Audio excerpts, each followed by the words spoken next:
Et donc la question qu'on s'est posée, c'est, en tout cas nous dans la structure qu'on essaye de mettre en place, c'est est-ce que tout simplement on ne peut pas prendre ces 4 caractéristiques, inverser les choses et faire la politique différemment? Sur le mensonge par rapport à la taxe sur le carburant, les Macron Leaks ont même révélé qu'il y avait des discussions déjà, et je crois que c'était Alexis Kohler, et qui justifiaient en fait l'augmentation à venir de la taxe sur les carburants. C'était un prétexte pour pouvoir baisser les cotisations patronales, en fait. Donc, on sait que ça a été mis en avant, mais que c'était uniquement pour, non pas pour l'écologie, mais pour la baisse des cotisations. Qu'est-ce qui va bien dans la politique, en fait Parce que quand on regarde bien, les casiers judiciaires, ça ne les empêche pas d'être élus. Ah non, ça c'est sûr. La pédocriminalité, c'est pas grave, c'est puni par la loi, mais ils font pas de prison.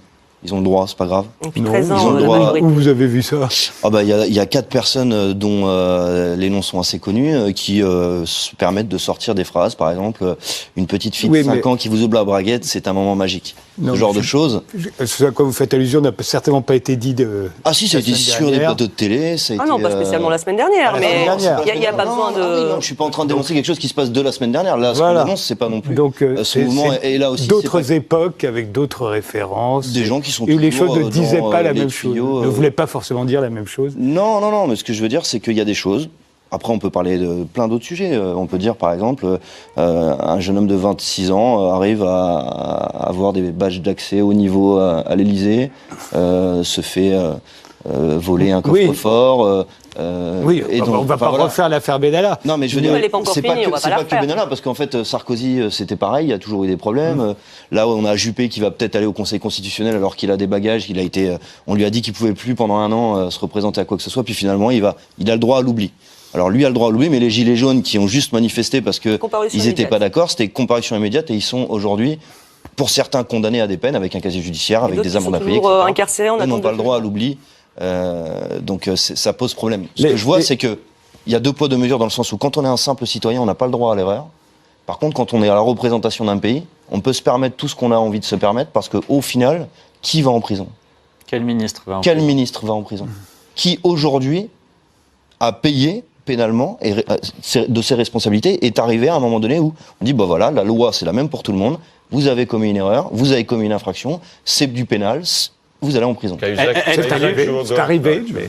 Être élu devrait même être une circonstance aggravante. Bien sûr, ça augmente encore le devoir d'exemplarité. De même que pour les forces de l'ordre, quand il se passe quelque chose, même en dehors de leur service, on estime que c'est quelque chose d'aggravant, ça devrait être exactement pareil pour les élus. Un gilet jaune qui donne un coup de poing dans un bouclier, il finit dans un quartier de sécurité, avec n'importe quel détenu.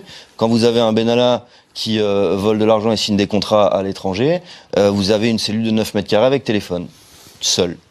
Donc à un moment donné, soit c'est pareil pour tout le monde, soit il y a des passe-droits, dans un milieu où justement ça devrait être plutôt une circonstance aggravante puisqu'on devrait montrer l'exemple. Et dans ce cas-là, oui, il y a un gros problème de fond. Et c'est ça qu'on dénonce aussi. L'injustice, elle est là aussi. Oui, les injustices, les inégalités. En l'occurrence, là, vous dénoncez des inégalités. Oui, toutes les inégalités. Là, c'est un point en particulier, mais on pourrait y aller jusqu'à 4-5 heures du matin. Sans aucun doute. C'est-à-dire que dès qu'on commence à gratter, et c'est ça qu'on disait, ce mouvement est bien, c'est-à-dire que c'est une prise de conscience, mais dès qu'on commence à gratter, c'est pas très joli à voir, et plus on gratte, et plus on se dit, mais comment on a pu laisser faire ça, en fait ? Comment on a pu laisser notre pays en arriver à un point où il n'y a aucun respect. On nous parle de démocratie devant des bâtiments de révolution où on voit des gens se battre pour leur liberté. Tous nos bâtiments officiels ont, à un moment de l'histoire, quelque chose sur leur façade qui parle de quoi ? De gens qui se sont battus, qui ont perdu la vie pour qu'on soit libre. Et on nous dit devant ces bâtiments, vous êtes des factieux, des séditieux, vous allez tout casser, c'est pas bien. Justement, le fait d'avoir choisi les Champs-Élysées, l'Arc de Triomphe notamment, est-ce que c'était pour vous singulariser par rapport à d'autres mouvements révoltés ou révolutionnaires qui vous avaient précédé, que ce soit la République et la Bastille? Là, tout à coup, l'Arc de Triomphe, les Champs-Élysées, c'était nouveau ou c'était seulement la proximité de l'Élysée et des lieux de pouvoir? Je pense que c'est des décisions qui ont été prises collectivement. C'était plus simple, c'était plus grand. Pour accueillir du monde, les Champs-Élysées, c'est plus grand que devant l'Élysée, par exemple. Devant l'Élysée, c'est une toute petite rue. Surtout en ce moment. Surtout en ce moment, puis elle est fermée. Donc voilà. Et le but, c'est pas, encore une fois, parce que ça, c'est ce qu'on attribue tout le temps aux Gilets jaunes, on veut pas démolir notre pays. On veut pas brûler le pays, on veut pas tuer du flic, on veut pas casser les choses. Néanmoins, ce qu'on veut, il y a des débordements, c'est sûr. Mais ce qu'on veut, nous, c'est une démocratie complète. C'est-à-dire une vraie démocratie. Redorer notre pays, justement. Ce qu'on veut, c'est que dans nos institutions, on ait des gens qui soient honnêtes, qui soient pour leur population, pour leur peuple, pour leur pays, pour leur drapeau, pour l'honneur des gens qui sont morts pour notre liberté, notre égalité et notre fraternité, et pas des gens qui font du copinage, qui violent les lois comme ils ont envie, parce qu'ils ont les moyens de payer soit des bons d'avocats, soit ils ont les moyens de s'en sortir avec les médias qui les aident peut-être des fois à étouffer des affaires ou parler d'autres choses. Voilà. Ça, ce que vous appelez le copinage, ça a toujours existé dans tous les régimes, à toutes les époques, dans tous les pays. J'ai envie de dire, c'est humain. Nous aussi, on copine, pourtant on n'a pas d'intérêt en commun à part les gilets jaunes. Voilà, moi, il y a une différence, par exemple, si moi je prends mon cas personnel, il y a une différence entre moi, les copinages que je peux faire dans ma vie privée, et les copinages qui sont faits à l'État, c'est que moi je signe pas un contrat qui va vendre des armes pour bombarder les civils, par exemple. Ça tue pas des gens, moi, les copinages que je fais. Ou je vais pas voter une loi sur le chômage qui va faire que des gens vont plus avoir les moyens d'avoir un toit sur la tête. Qui fait combien de SDF en France? 160 000 140 000. Ça, c'est des Vous voyez tout ça comme des résultats d'un copinage, alors que simplement, on pourrait dire c'est l'intérêt de grandes entreprises et l'intérêt de tous ceux qui travaillent dans ces grandes entreprises que le président de la République autorise ces grandes entreprises à vendre des armes à des pays qui peut-être à vos yeux ne les méritent pas. Ça met juste une chose en lumière, c'est que les gens qu'on élit et qui sont soi-disant légitimes, quand ils arrivent au pouvoir, ils se rendent compte qu'au-dessus, il y a des puissances financières et qu'en fait, au final, c'est pas eux qui décident.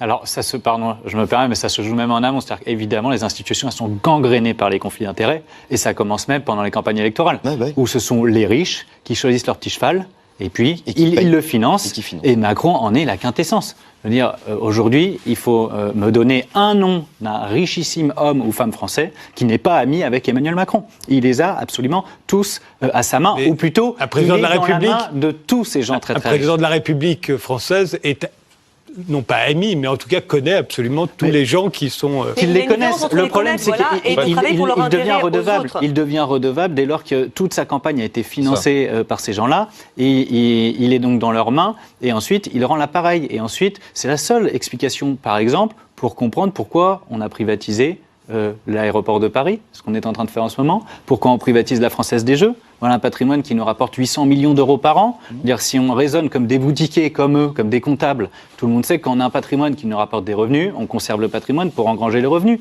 Qu'on me donne un argument pour m'expliquer pourquoi on vend les bijoux de famille. Est-ce que ça a encore un sens de manifester au bout de 15 samedi? Est-ce que ça a un sens de ne pas le faire? Moi, je ne me considère pas comme quelqu'un d'extrémiste. Ni complotiste. Complotiste, ça dépend de la définition qu'on en a.